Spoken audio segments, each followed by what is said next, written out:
Bismillahirrahmanirrahim. Assalamualaikum warahmatullahi wabarakatuh. Segala puja puji bagi Allah Subhanahu wa Ta'ala, dan kita sama-sama mengucapkan kalimat syukur dengan ucapan Alhamdulillahirabbil alamin.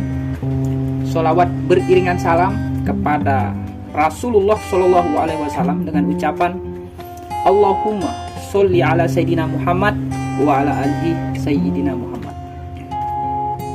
Teman-teman yang saya hormati dan saya muliakan, pada malam hari ini tetap seperti diskusi kita sebelum-sebelumnya, ya, kajian rutin kita sebelum-sebelumnya, ya, yang metodenya itu agak berdialog, ya, bukan hanya satu orang yang bicara, atau sederhananya bukan hanya saya yang bicara, tapi kita memiliki hak berbicara untuk menguraikan pendapat kita masing-masing berdasarkan keilmuan kita masing-masing.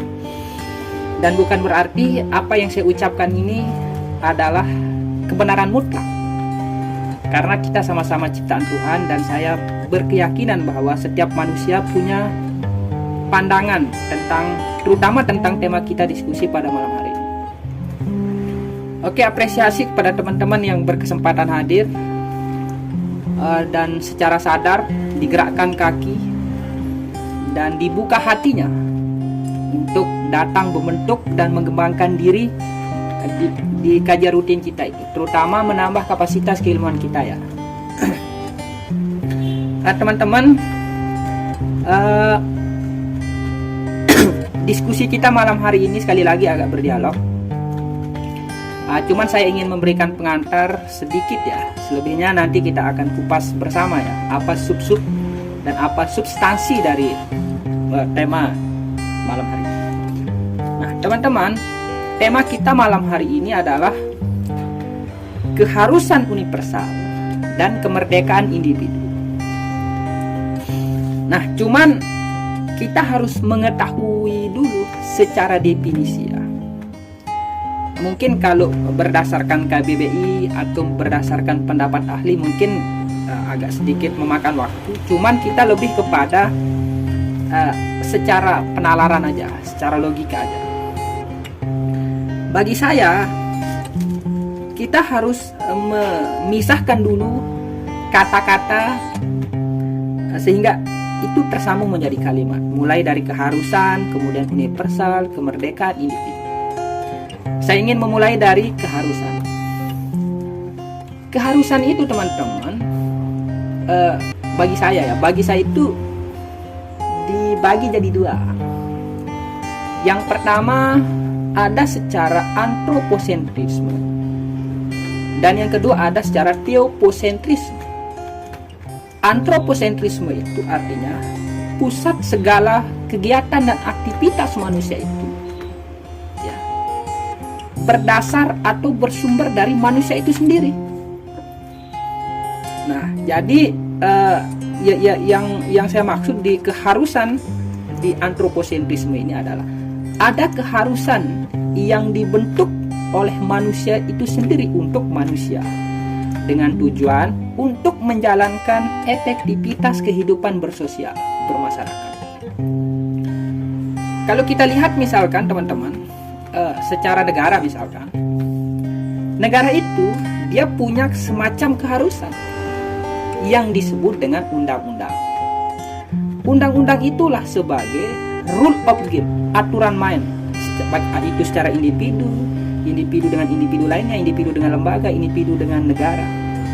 Itu sebagai panduan kita berkehidupan sosial, karena kita di bawah naungan sebuah negara.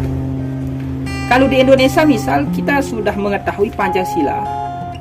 Secara materialnya Pancasila itu dibentuk kristalisasi nilai-nilai budaya, pengumpulan nilai-nilai budaya, sehingga diakumulasikan nilai-nilai itu sehingga berbentuk Pancasila. Pancasila, Pancadasar, Sila 5 artinya 5 dasar.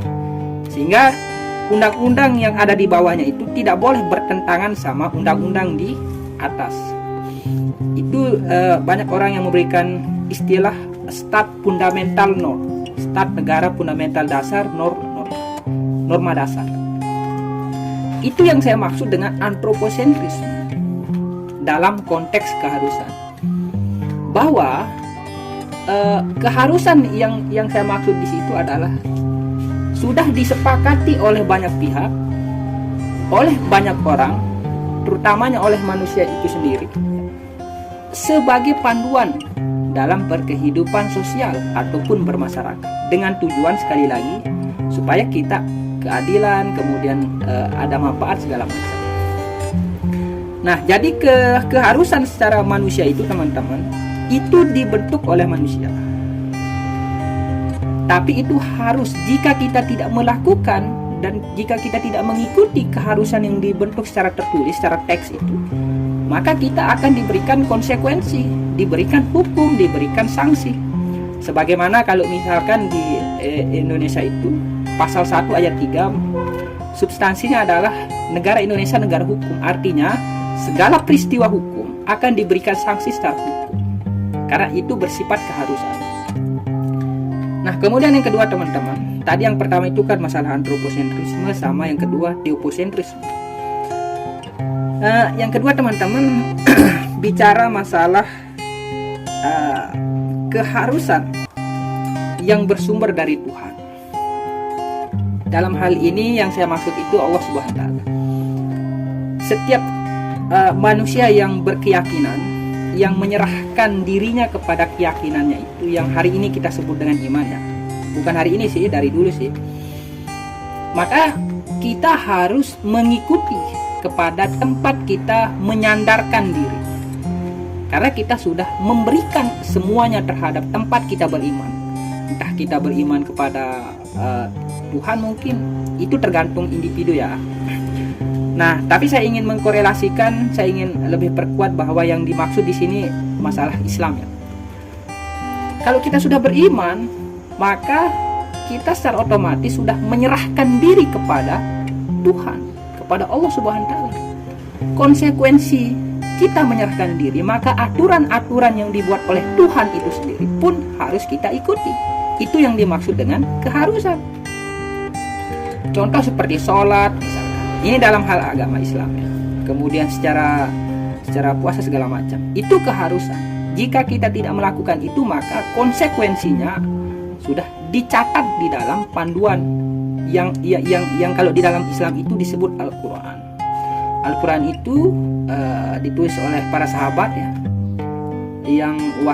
Itu pesan Tuhan kemudian dibawa oleh malaikat Jibril, disampaikan kepada Nabi Muhammad. Nabi Muhammad menyampaikan para sahabat, kemudian pada Khalifah Abu Bakar ditulis, baru dilengkapi pada Khalifah Utsman bin Affan. Nanti kita akan diskusi lebih jauh tentang pembukuan Al-Quran ya. Tapi poin yang saya ingin sampaikan di teoposentrisme ini teman-teman, bahwa teks atau keharusan itu bersumber dari Tuhan ya.